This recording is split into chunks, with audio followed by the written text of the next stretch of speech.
യുവകലാസാഹിതിയുടെ Dubai യൂണിറ്റിന്റെ നേതൃത്വത്തിൽ ഒരുക്കുന്ന യുവകലാസന്ധ്യ 2026 ഏപ്രിൽ 11 നടക്കും. പരിപാടിയുടെ ബ്രോഷർ പ്രകാശനം യുവകലാസാഹിതി രക്ഷാധികാരി വിൽസൺ തോമസ് NTV ചെയർമാൻ മാത്തുക്കുട്ടി കടോണിന് നൽകി നിർവഹിച്ചു. ഇപ്റ്റ നാട്ടരങ്ങ് ഫോക്ക് ഫിയസ്റ്റ എന്ന പേരിലാണ് യുവകലാസന്ധ്യ 2026 സംഘടിപ്പിക്കുന്നത്.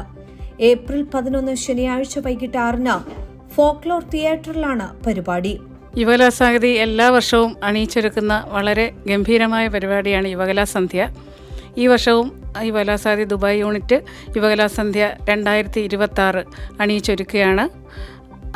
ഇപ്റ്റ നാട്ടരങ്ങ് ഫോക്ക് ഫിയസ്റ്റ എന്ന പേരിലാണ് ഇപ്രാവശ്യം യുവകലാസന്ധ്യ അരങ്ങേറുന്നത്. ഫോക്ലോർ തിയേറ്റർ ദുബായിൽ വെച്ചിട്ടാണ്. ഏപ്രിൽ 11 ശനിയാഴ്ച വൈകുന്നേരം 6 മണിക്കാണ് പരിപാടി. യുവകലാസാഹിതി എന്നും പാരമ്പര്യ കലകളെ മുറുകി പിടിക്കുമെന്ന് Yuvakalasahithi Dubai unit secretary Sargar Roy പറഞ്ഞു. യുവകലാസാഹിതി എന്നും നമ്മുടെ പാരമ്പര്യ കലാരൂപങ്ങളെയും സാംസ്കാരിക പാരമ്പര്യത്തെയും മുറുകെ പിടിക്കുന്നു.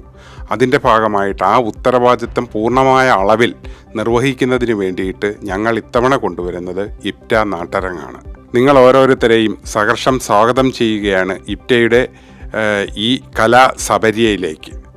നമുക്ക് ഒരുമിച്ച് ആഘോഷമാക്കാം. യുവകലാസന്ധ്യയുടെ ബ്രൗഷർ പ്രകാശനമാണ് ഇവിടെ നടക്കാൻ പോകുന്നത്.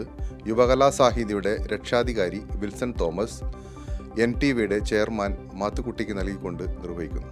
പരിപാടിയുടെ ബ്രോഷർ പ്രകാശനം യുവകലാസാഹിതി രക്ഷാധികാരി വിൽസൺ തോമസ് NTV ചെയർമാൻ മാത്തുക്കുട്ടി കടോണിന് നൽകി നിർവഹിച്ചു. ഇന്ത്യൻ സ്വാതന്ത്ര്യ സമര ചരിത്രത്തിൽ പങ്കെടുത്ത ഇന്ത്യയിലെ ഏറ്റവും വലിയ കലാപ്രസ്ഥാനമാണ് ഇപ്റ്റ എന്ന് എല്ലാവർക്കും അറിയാവുന്നതാണ്. ആ ഇപ്റ്റയാണ് യുവകലാസാഹിതിയുടെ ഈ വർഷത്തെ യുവകലാസന്ധ്യയിൽ ദുബായിൽ പരിപാടി അവതരിപ്പിക്കുന്നത്. നിങ്ങളെല്ലാവരും ആ പരിപാടി കാണണം. ആ യുവകലാസാഹിതിയുടെ ഈ പരിപാടിയിൽ നിങ്ങളുടെ എല്ലാവരുടെയും സാമീപ്യം ഞങ്ങൾ പ്രതീക്ഷിക്കുന്നു.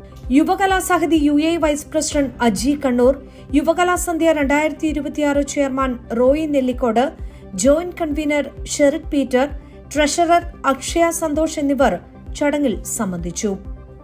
NTV Sharjah.